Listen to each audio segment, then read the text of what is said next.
आज की बात अब हर शाम सोमवार से शुक्रवार 8:30 बजे से। बंगाल के बाद ऑपरेशन टाइगर हुआ महाराष्ट्र में, और इसी के साथ एनडीए की टैली संसद में पहुंच गई है 324। लेकिन मिशन 360 का रखा हुआ है बीजेपी ने। 36 सांसद अब भी कम हैं। हर जुड़ने वाले सांसद की सदस्यता बनी रहे, कोई कानूनी अड़चन ना आए, इसका भी पूरा ख्याल रखा जा रहा है। अब अगले 36 कैसे आएंगे, कहां से आएंगे, उसके लिए कौन से नए नए ऑपरेशन पर अभी काम हो रहा है, कैसे हो रहा है, और सबसे बड़ा सवाल, ये ऑपरेशन कहां कहां होने वाले हैं, किस पार्टी में। माना कि पर्दे के पीछे से ऑपरेशन के लिए बीजेपी को जिम्मेदार ठहराया जा रहा है, लेकिन क्या टूटने वाली पार्टियों का नेतृत्व कहीं से भी जिम्मेदार नहीं है? क्या उनकी अप्रोच एकदम फुल प्रूफ ठीक है? जैसे बसों ट्रेनों में लिखा होता है ना कि यात्री अपने सामान की रक्षा स्वयं करें, तो क्या पार्टी सुप्रीमो को अपने सांसदों विधायकों की रक्षा ठीक वैसे ही नहीं करनी चाहिए? क्या उनको बिल्कुल क्लीन चिट मिल जानी चाहिए? इन्हीं सब पर होगी चर्चा आज कॉफी पर कुरुक्षेत्र में। हमारे साथ खास मेहमान इस वक्त जुड़े हुए हैं। आलोक मेहता जी हैं, वरिष्ठ पत्रकार हमारे साथ। मनोज सिंह जी हैं, डायरेक्टर मिटराइज के, और हमारे पॉलिटिकल एडिटर देवेंद्र पराशर हमारे साथ इस वक्त जुड़ चुके हैं। देवेंद्र जी, शिंदे साहब आज आए मीडिया के सामने, बोले मैंने तो सिक्सर लगा दिया, धुरंधर आ गए और ऑपरेशन फुल प्रूफ करके आया हूँ। अब जरा इसकी इनसाइड स्टोरी तो बता दीजिए। और विधायकों से जोड़ के कि जब विधायक 40 विधायक आए थे तो उससे चौका मारा था हमने। अब 6 सांसद आ गए तो हमने सिक्सर मारा।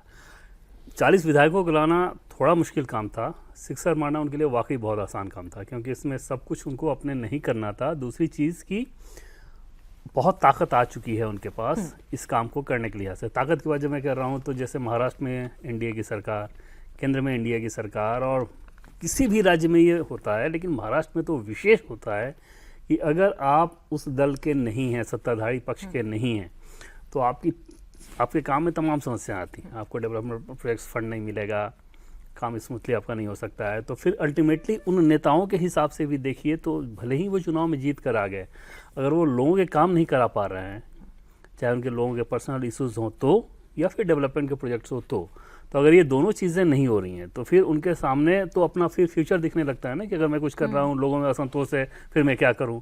तो वहाँ पर फिर बाकी बातें गौड़ हो जाती हैं। उनको ये समझ में आता है कि जहाँ ताकत है वहाँ चलो, जिससे कि हमारा काम हो।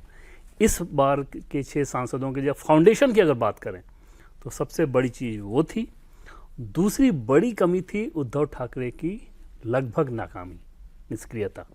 जैसे उनमें से 3 सांसदों से तो बात हुई थी तो वो एकदम पर्सनल रीज़न बता रहे थे कि कैसे जब क्राइसिस आया तो उद्धव ठाकरे उनके लिए कहीं नहीं थे। एक को गृह मंत्री अमित शाह ने दिल्ली से फ़ोन कर दिया, लेकिन उद्धव ठाकरे ने फ़ोन नहीं किया। उनके घर में पर्सनल ट्रेजेडी हुई थी, तब भी नहीं आए वो। एक को देवेंद्र फडणवीस और एकनाथ शिंदे ने किया, उनकी तरफ से कोई नहीं आएगा। तो जब इस तरह का आप लीडरशिप देंगे और सामने दूसरा एक ऑफर बहुत शानदार हो, ये राज्य में सरकार आ जाएगी, केंद्र सरकार के हम साथ काम करेंगे, बहुत सारे प्रोजेक्ट्स लेकर आ सकते हैं, आगे की राजनीति ज़्यादा चमकदार नजर आने लगेगी, तो फिर स्विच बहुत आसान हो जाता है, जो कि इस केस में हुआ है। इतना लंबा वक्त इन लोगों ने एक स्ट्रेटजी के तहत लिया कि फाउंडेशन ले आएगा, वो सारी चीज़ें होंगी, कानूनी तौर पर आपको फुल प्रूफ बना लेना है, उन सारी चीज़ों के लिहाज से, वरना तो ये टूट बहुत आसान था। और जो आपने कही बात, आज उसको शिंदे ने खुलकर कहा भी। उन्होंने कहा भाई फंड की कोई कमी नहीं होने दूंगा, पूरा सपोर्ट करूंगा। उन्होंने कहा कि मैं एक बार जो कमिटमेंट कर देता हूँ ना, तो फिर खुद की भी नहीं। इस मामले में वो हैं। अच्छा। हाँ, वो अपने लोगों के लिए डायलॉग नहीं था। ना, वो डायलॉग बिल्कुल नहीं है। वो जाने ही जाते हैं लोगों को काम करने के लिए, लोगों की मदद करने के लिए। व्यक्तिगत तौर पे भी कोई चला जाए तो किसी न किसी रूप में वो मदद करते रहते हैं। तो महाराष्ट्र जैसी जो कि कैपिटलिस्ट पॉलिटिक्स अगर क्या है पूरे देश में सबसे ज़्यादा कहाँ है तो वो महाराष्ट्र होगा।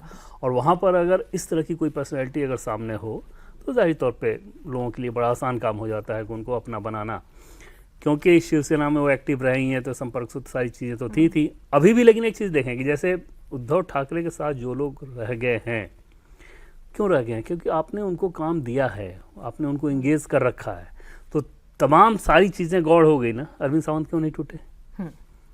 तो इसलिए कि आपने उनको कोई काम दे रखा है। अनिल देसाई क्यों नहीं टूटे? क्योंकि आपने उनको काम देख रखा है, दोनों को यूनियन का काम दिया गया है, तो वो नहीं टूट रहे हैं। जिनको छोड़ दोगे, उनके सुख दुख में साथ नहीं हो, फंड्स उनको मिल नहीं रहा है, उनके संघर्ष में साथ नहीं हो, फिर वो क्या करेंगे, कहाँ जाएंगे?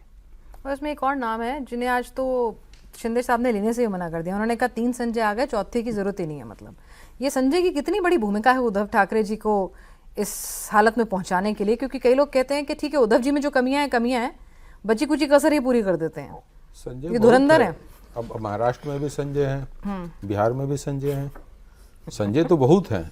और पार्टियों के अंदर जब इस तरह के संजय का वर्चस्व बढ़ता है तो जो कार्यकर्ता होते हैं, जो उसके नेता होते हैं, उनके अंदर एक तरह से नाराजगी अपने लीडर्स को लेकर होती है।